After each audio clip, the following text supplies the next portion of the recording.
University of the Philippines, National Institutes for Health.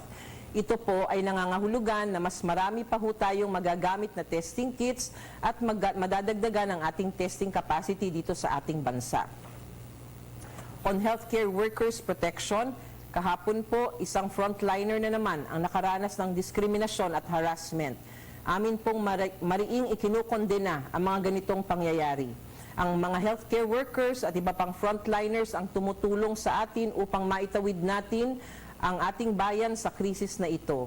Imbis na sila ay ating itaboy at saktan dahil sa takot na mahahawa tayo sa COVID-19, sila po ay ating dapat pasalamatan at pagbigyang pugay.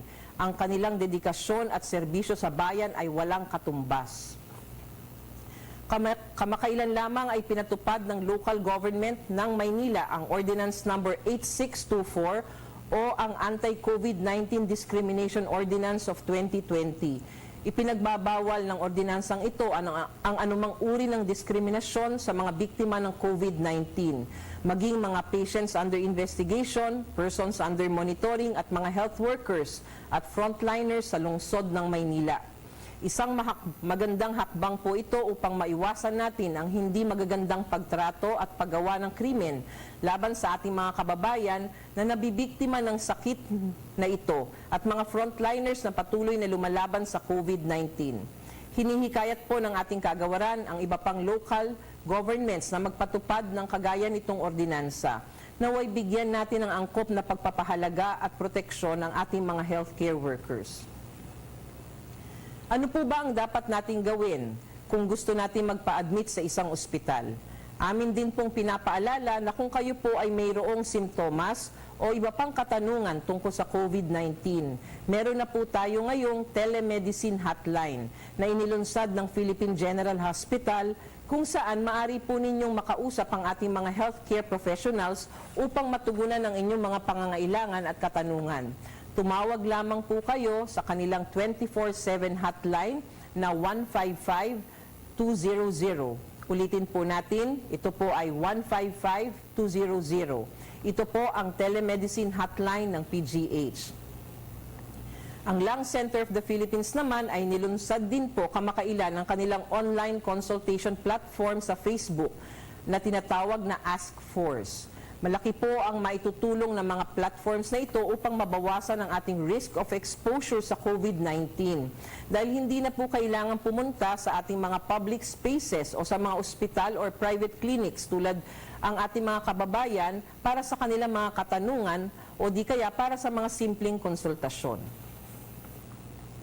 Ukol naman po sa ating donasyon at mga PPEs para po sa mga gustong mag-donate sa DOH ng mga gamot, medical equipments, supplies at iba pang produktong pangkalusugan na gagamitin para sa laban sa COVID-19, maaari po kayo makipag-ugnayan sa Office of Civil Defense na siyang nangunguna sa pagkalap at pagbabahagi ng donasyon sa ngalan ng national government at ng ating kagawaran.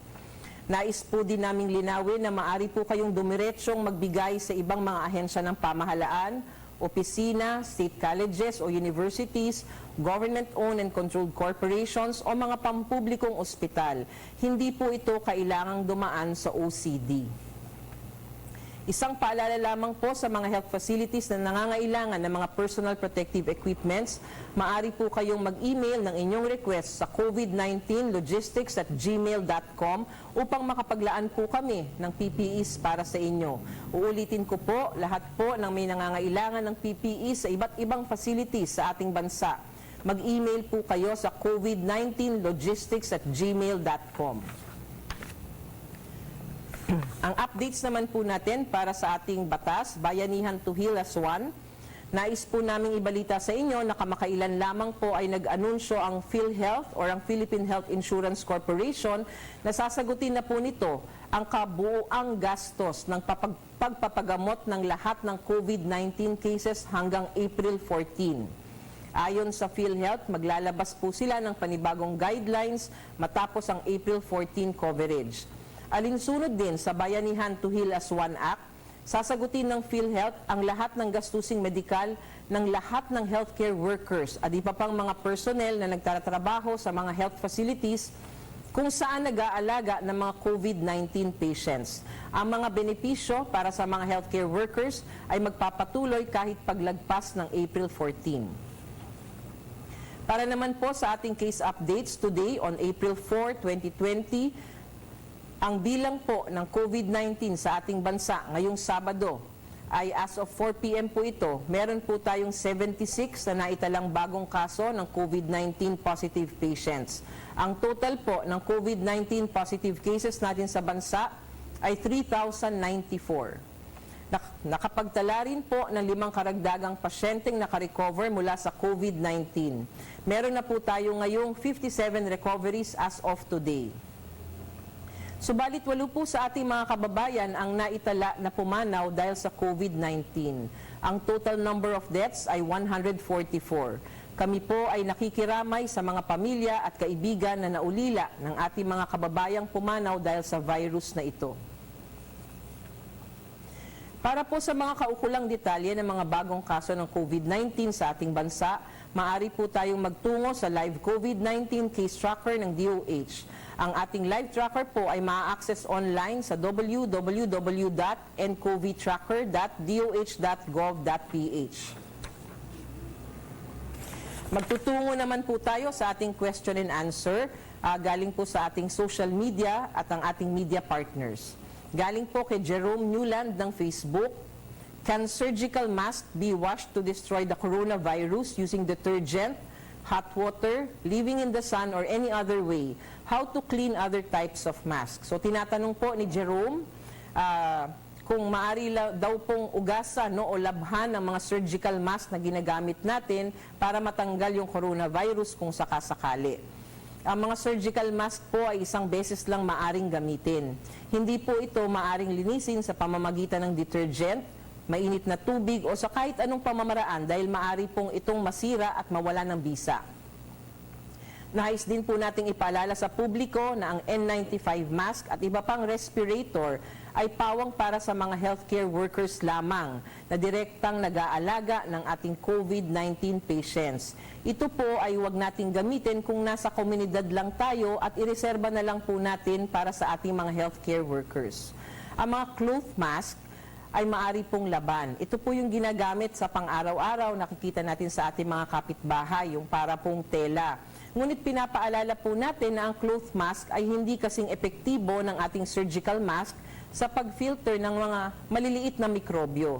Kaya kung ang gamit nyo po ay cloth mask, panatilihin pa rin po natin ang physical distancing. Kahit naman po gumagamit tayo ng mga surgical mask, kailangan po may physical distancing pa rin po dahil hindi magiging epektibo ang ating mga pinapatupad na measures kung hindi po natin bibigyang aksyon lahat po na ito.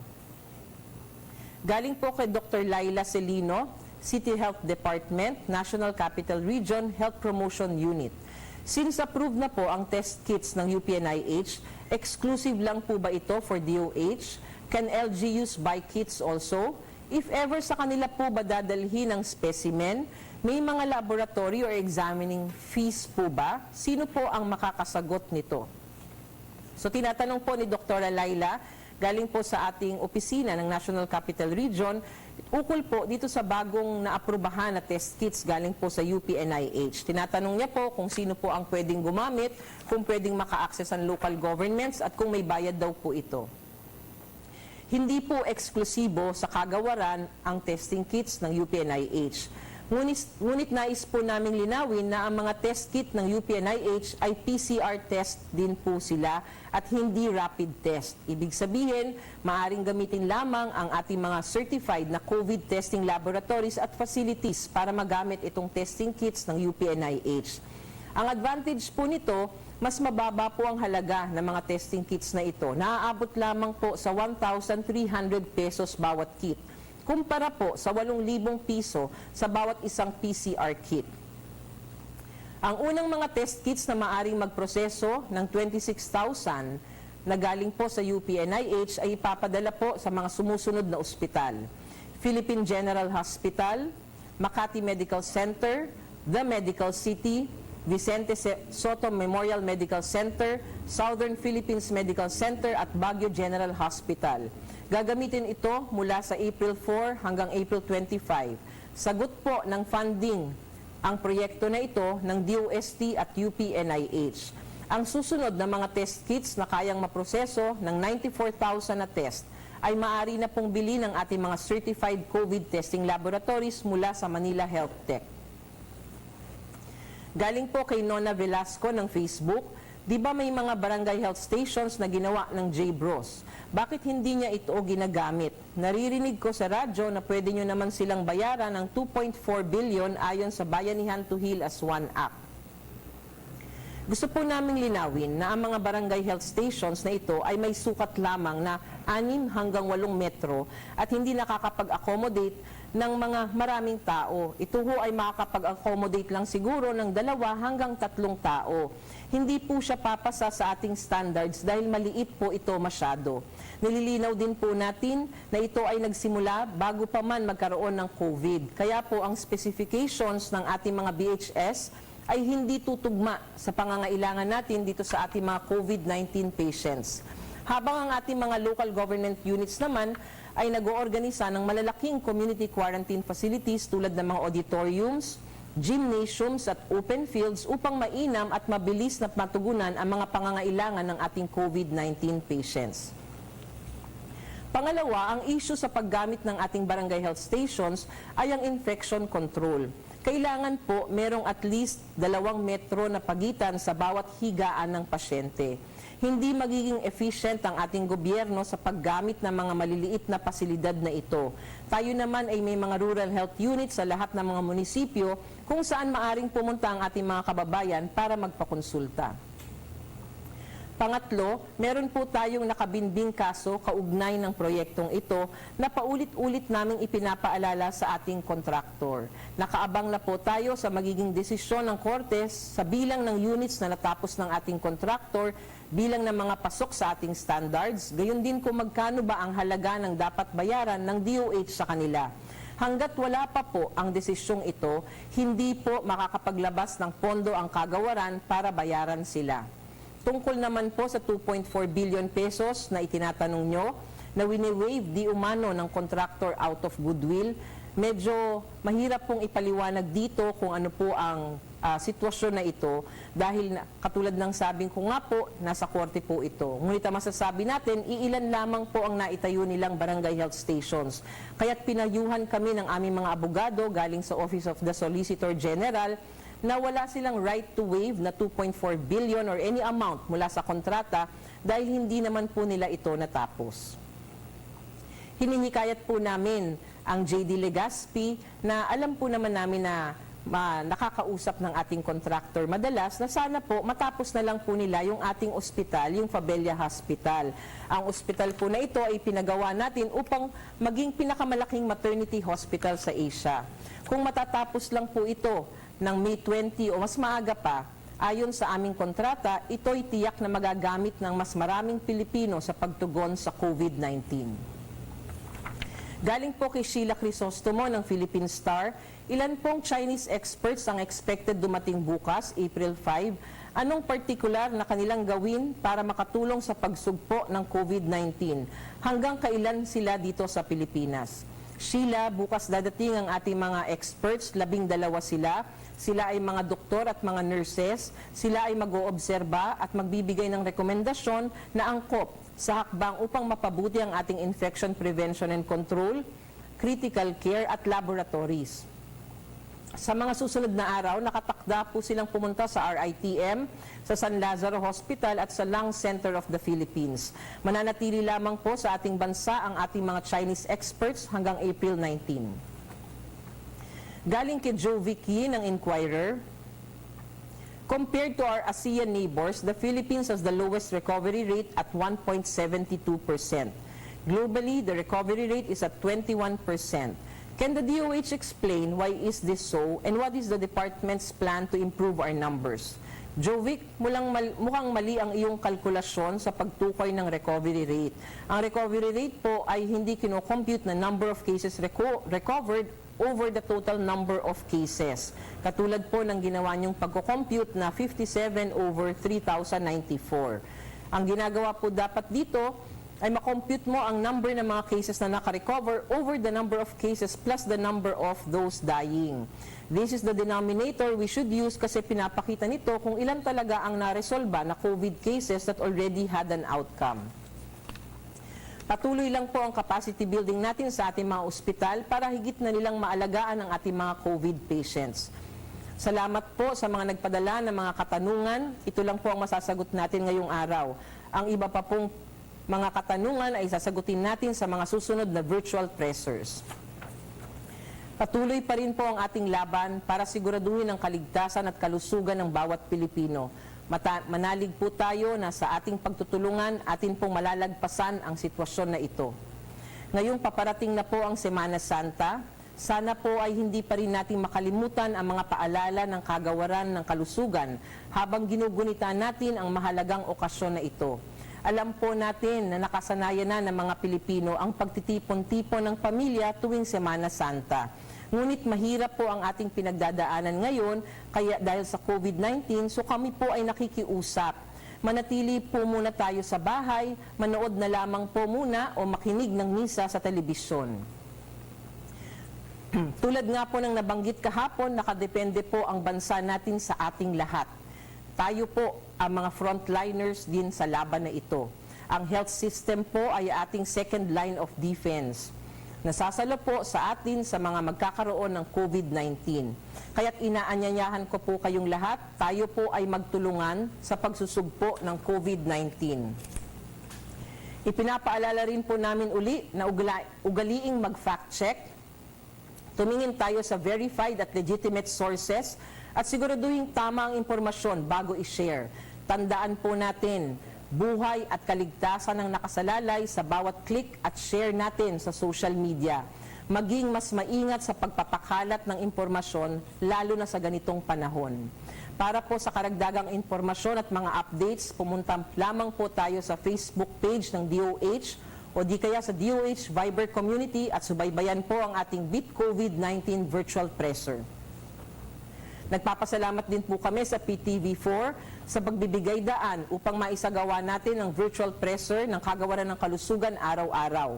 Muli po sa lahat po ng ating healthcare workers, sa ating mga frontliners, kasama po ang ating komunidad, kasama po ang ating mga iba't ibang ahensya ng gobyerno, lalong-lalo na po sa mga kamag-anak ng ating mga frontliners, saludo po kami sa inyong lahat. Mag-ingat po tayong lahat, tandaan, together, we can beat COVID-19. Maraming salamat po. Bayanihan laban sa COVID-19. Update. Inyong napanood at napakinggan ang press briefing sa pangunahon ni DOH Undersecretary Maria Rosario Berhere. At nasa linya pa rin po si Excel Radyo Mandos Joyce Adra. Joyce? Yes, kasama nga Ronnie, inanunsyo nga nitong si Yusek Maria Rosario Berhere na magkakaroon ng mass testing na gagawin ng DOH kaugnay ng COVID-19 at maglalabas ang DOH ng panuntunan hinggil dito kung ano ang kit na gagamitin at kung sino ang magsasagawa ng testing. Ayon din kay Health Undersecretary Berhere mula April 14 ay target nila na 3,000 plus kada araw ang gagawing testing at kabilang sa mga gagamiting kit ay ang inaprobahan ng FDA na naimbento nitong UP National Institute for Health. Kinundinan din ni Yusek Berhere ang patuloy na diskriminasyon sa healthcare workers kung saan sila ay hindi pinapapasok sa mga barangay kapag umuwi sa kanilang mga tahanan sa takot na sila ay makahawa. Kaugnay naman ng personal protective equipment sa sinabi ni Yusek Berhere na maaari nang makipag-ugnayan sa Office of Civil Defense ang mga kumpanya na nais mag-donate ng PPEs at iba pang medical supplies. At maaari din daw na dumiretso o magdirekta na lamang na magbigay ng kanilang donasyon sa alinmang ahensya ng gobyerno at GOCCs o government-owned and controlled corporations. Ayon pa kay Yusek Berhere, muling hinimok ng DOH ang mga ospital na nangangailangan ng PPEs at iba pang medical equipments na magpadala lamang sa kanila ng email. Nilinaw pa ng opisyal na ang mga surgical mask ay dapat na isang beses lamang na ginagamit at hindi ito washable. Nagpaalala rin ang opisyal sa mga gumagamit ng cloth mask maging ang surgical mask na panatilihin pa rin ang social distancing at ang cloth mask anya ay hindi epektibo na sa pagpipilter ng mikrobyo. Umapela rin itong si Yusek Vergere sa publiko na ipaubaya na lamang sa healthcare workers ang paggamit ng N95 mask at respirators. Ayon pa sa kanya, ang test kits mula sa UPNAH ay gagamitin na sa PGH, Makati Medical Center, the Medical City, Vicente Soto Memorial Center, Southern Philippines Medical Center at Baguio General Hospital. Iniulat din ni Yusek Vergere ang ginagawa ng LGUs na community quarantine facilities. At ayon pa kay Yusek Vergere, ang pananatili sa bansa ng Chinese healthcare workers ay hanggang April 19 na lamang. Idinagdag pa nitong si Yusek Vergere ang kanyang paalala sa publiko na manatili sa kanilang mga tahanan ngayong Semana Santa at sa TV na lamang magsimba. Umapila rin ang opisyal sa publiko na tumulong sa Department of Health sa mga hakbangin kontra COVID-19, kabilang na dito ang mga protocols na pinaiiral ng DOH. At iwasan din niya ang pag-share ng mga fake news. Yan ang update. Joyce? Yes. Pero hindi na banggit kung ano ang naitulong ng mga Chinese personnels dito sa usapin ng COVID-19. Kasi ilang araw lang sila, hindi ba? Oo nga, hindi pa masyadong na-elaborate ito ng ni Yusek Vergere, pero yan ay ating ipa-follow up sa mga susunod na press conference sa kasamang Ron.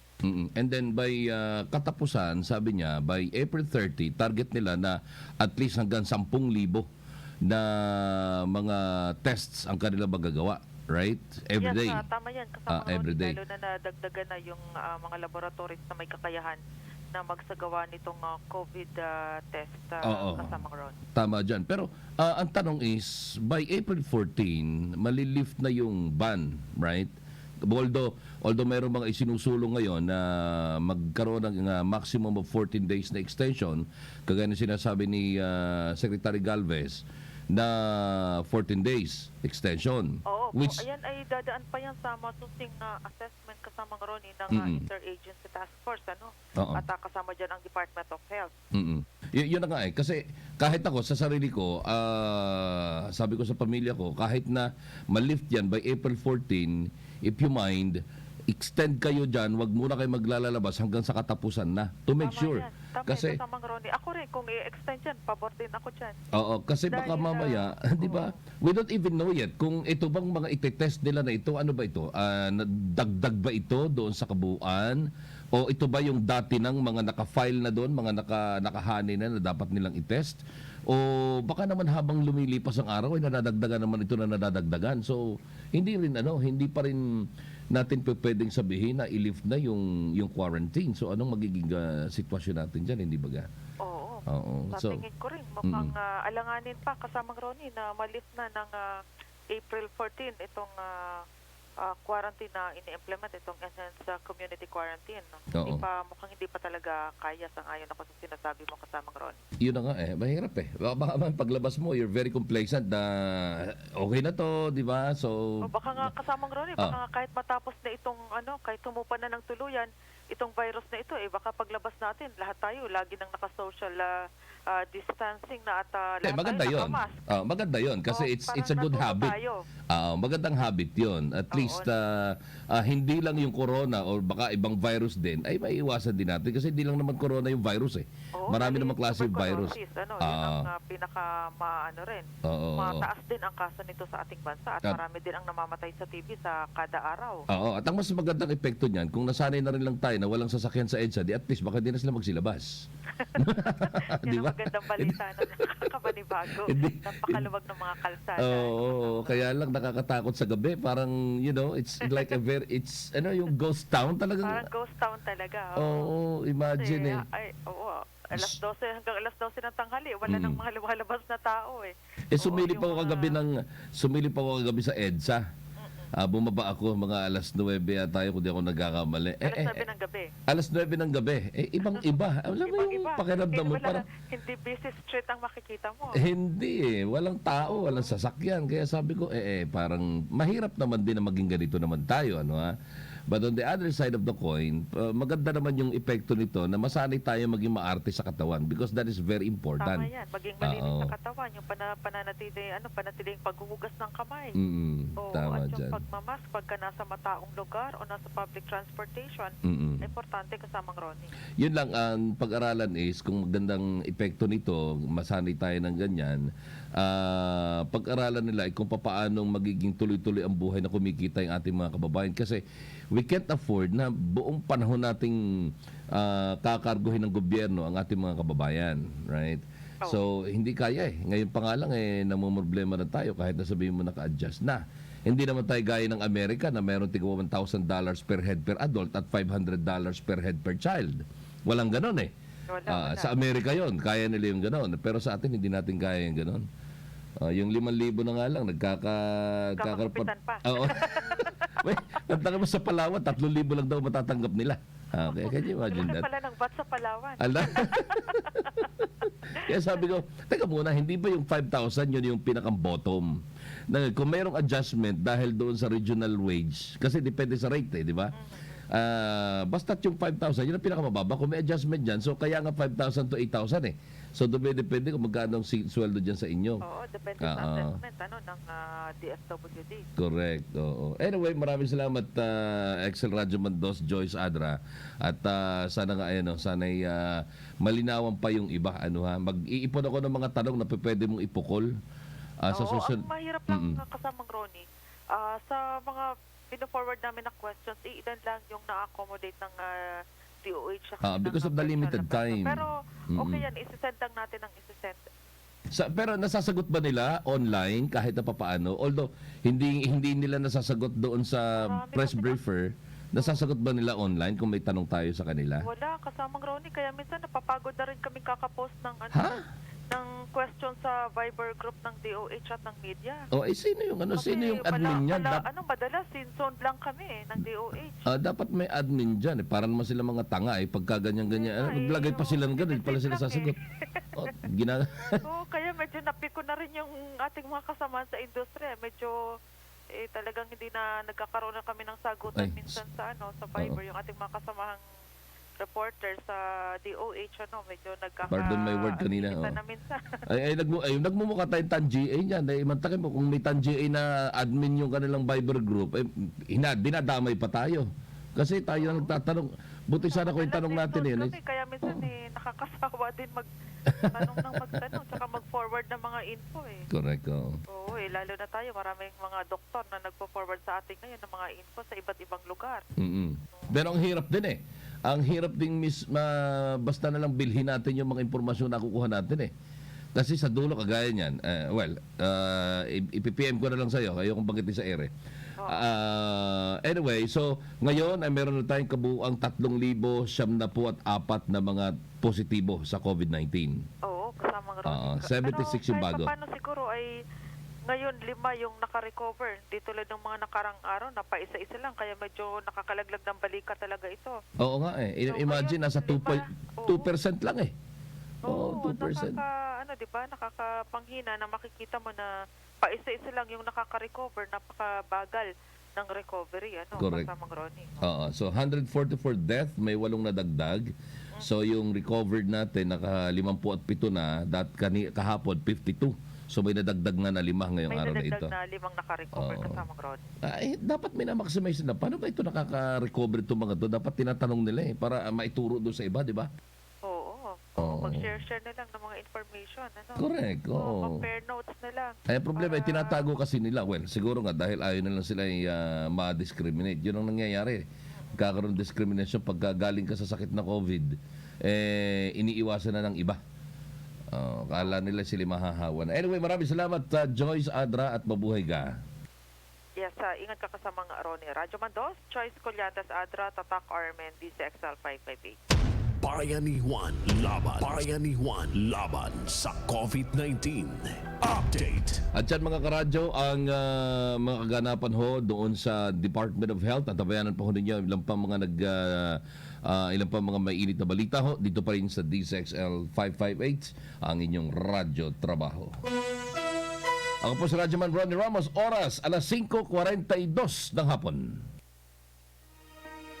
Ang mga pwede at hindi pwede sa ilalim ng pagpapatupad ng Enhanced Community Quarantine. Narito si Cabinet Secretary Carlo Nograles. Employees in the government sector. Do's. Employees in the executive branch should work from home except those rendering emergency frontline services. Those authorized to work should maintain only a skeletal force. Don'ts.